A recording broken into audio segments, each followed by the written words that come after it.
നമസ്കാരം. മലയാളി വാർത്തയിലേക്ക് സ്വാഗതം. കേരളയിലും വരും. പ്രതിപക്ഷത്തിന്റെയും മാപ്രകളുടെയും കുത്തിത്തിരിപ്പിനിടയിലും ഗെയിലും ദേശീയപാതയും വിഴിഞ്ഞവും നടപ്പിലാക്കിയെങ്കിൽ കേരളയിലും വരും കേട്ടോ. ഇത് പിണറായിയുടെ വാക്ക്. വിഴിഞ്ഞം തുറമുഖം പിണറായി ഉദ്ഘാടനം ചെയ്തതോടെ പൊട്ടക്കിണറ്റിലെ തവളകൾ കൂട്ടത്തോടെ വെല്ലുവിളി തുടങ്ങിയിട്ടുണ്ട്. കേരളയിൽ വിജയൻ കൊണ്ടുവന്നിരിക്കുമെന്നാണ് ഇപ്പോൾ പോരാളി ഷാജിയുടെ വെല്ലുവിളി. കടൽ കൊള്ള ഇടതുപക്ഷത്തിന്റെ നേട്ടമായ വിസ്മയകരമായ മുഹൂർത്തം. പോരാളി ഷാജി സന്തോഷിപ്പിൻ, ആഹ്ലാദിപ്പിൻ. അടിമക്കൂട്ടത്തിന് മറുപടിയുമായി കേരളം തന്നെയാണ് രംഗത്ത് വന്നിരിക്കുന്നത്. മലയാളികൾ പോരാളി ഷാജിയൊക്കെ എടുത്തിട്ട് കുടയുകയാണ്. ഷാജി, അന്ന് വിഴിഞ്ഞം അഴിമതി, പക്ഷെ ഇന്ന് വികസനം അല്ലയോ?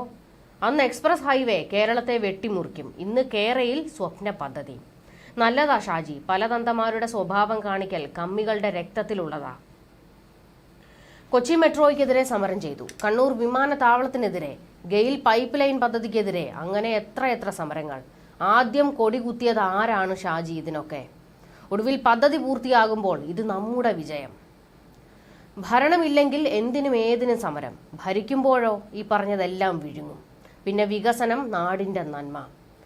കേരളത്തിലെ ഓരോ വികസനവും സഖാക്കളുടെ പൊളിഞ്ഞുപോയ ഓരോ സമരങ്ങളുടെ സ്മാരകങ്ങളാണ്. അതിപ്പോൾ കപ്പലായാലും കുണ്ടറ അണ്ടിയാപ്പീസ് ആയാലും.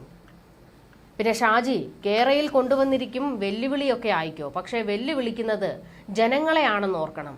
അടുക്കളയിൽ വരെ കൊണ്ടിട്ട മഞ്ഞക്കുറ്റി പറിച്ച് പിണറായിയുടെ നെഞ്ചത്തേക്ക് വലിച്ചെറിഞ്ഞത് ഏതെങ്കിലും രാഷ്ട്രീയക്കാരല്ല, ഇവിടുത്തെ ജനങ്ങളാണ്. അന്ന് കുറ്റിയും പറിച്ച് ഓടിയതാണ് പിണറായി. പിന്നെ കേരളയിലെന്ന് മിണ്ടിയിട്ടില്ല. എന്നിട്ടാണ് ഷാജിയുടെ തള്ള്. കേരളയിൽ കൊണ്ടുവരും, പറയുന്നത് വിജയനാണെന്ന്.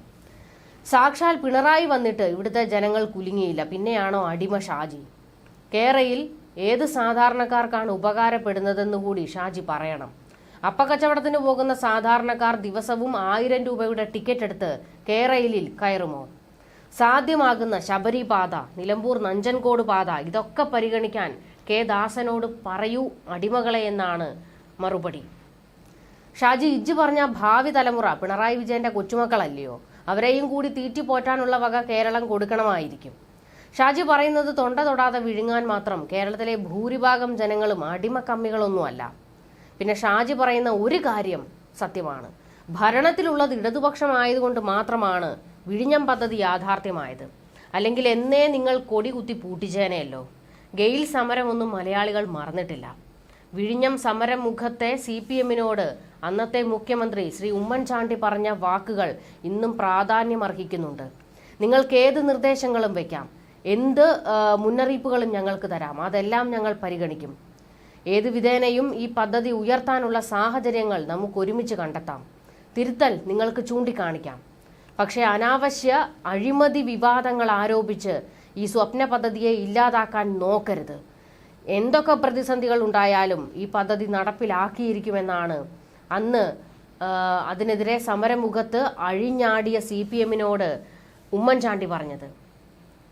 അന്ന് സമരത്തിൽ അഴിഞ്ഞാടിയവരാണ് ഇന്നിപ്പോൾ ലെവലേശം ഉളുപ്പില്ലാതെ വിഴിഞ്ഞത്തിന്റെ നെറ്റിപ്പട്ടം എടുത്ത് ക്യാപ്റ്റന്റെ തലയിൽ ചൂടിക്കൊടുക്കുന്നത്. വല്ലവന്റെയും ഛർദിൽ വാരി തിന്നുന്നവരോട് മറ്റെന്ത് പറയാനാണ്? ഇത്തരത്തിൽ മോര് മുതിരയാക്കാൻ ഷാജിമാർ പണിപ്പെട്ടതിന്റെ കൂടെ വിജയമാണ് ഇപ്രാവശ്യവും UDF-ന്റേത്. തുടങ്ങി പോരാളി ഷാജിയെ എടുത്തിട്ട് കുടഞ്ഞിട്ടുണ്ട് മലയാളികൾ. പോരാളി ഷാജി ഒരു പോസ്റ്റ് ഇട്ടത് മാത്രമേ മൂപ്പർക്ക് ഓർമ്മയുള്ളൂ. മലയാളികൾ എല്ലാവരും കൂടി അങ്ങ് ഏറിൽ കയറ്റി. വിഴിഞ്ഞം ഞങ്ങളുടേതെന്ന് കരയുന്ന ഇടതിന് ശ്രീജിത്ത് പണിക്കരും കിടിലൻ മറുപടി കൊടുത്തിട്ടുണ്ട്. വിഴിഞ്ഞം പദ്ധതിയുടെ ക്രെഡിറ്റ് ആർക്കെന്ന കാര്യത്തിൽ തർക്കം നടക്കുകയാണല്ലോ. എന്റെ അഭിപ്രായത്തിൽ ആ ക്രെഡിറ്റ് ഉമ്മൻചാണ്ടിക്കോ കോൺഗ്രസിനോ അവകാശപ്പെട്ടതല്ല. അതിന്റെ അവകാശം പൂർണ്ണമായും ഹൃദയപക്ഷത്തിനാണ്. ഒന്നുമില്ലെങ്കിലും നാടിന് ഗുണമുള്ള ഒരു പദ്ധതി അവർ സമരം ചെയ്ത് പൂട്ടിച്ചില്ലല്ലോ. അതുപോലെ അളിയ ക്രെഡിറ്റ് കൊടുക്കാൻ. ഇങ്ങനെ വിഴിഞ്ഞത്തിന്റെ പേരിൽ ക്രെഡിറ്റ് അടിച്ചെടുക്കാൻ നടക്കുന്ന CPM-ന് അടി ഏതൊക്കെ വഴിയാണോ പാഴ്സൽ കിട്ടിക്കൊണ്ടിരിക്കുന്നതെന്ന് ഒരു ഓർമ്മയുമില്ല. എന്തായാലും പിണറായി വിജയന് വിഴിഞ്ഞം ഉദ്ഘാടനം ചെയ്തതിന്റെ വലിയ സന്തോഷമൊന്നും മൂപ്പരുടെ മുഖത്തില്ല. കാരണം ഇത് മുഴുവൻ ജനങ്ങൾ ഉമ്മൻചാണ്ടിക്ക് കൊടുത്തതിന്റെ വിഷമത്തിലാണ് മൂപ്പര്. ന്യൂസ് ഡെസ്ക് മലയാളി വാർത്ത.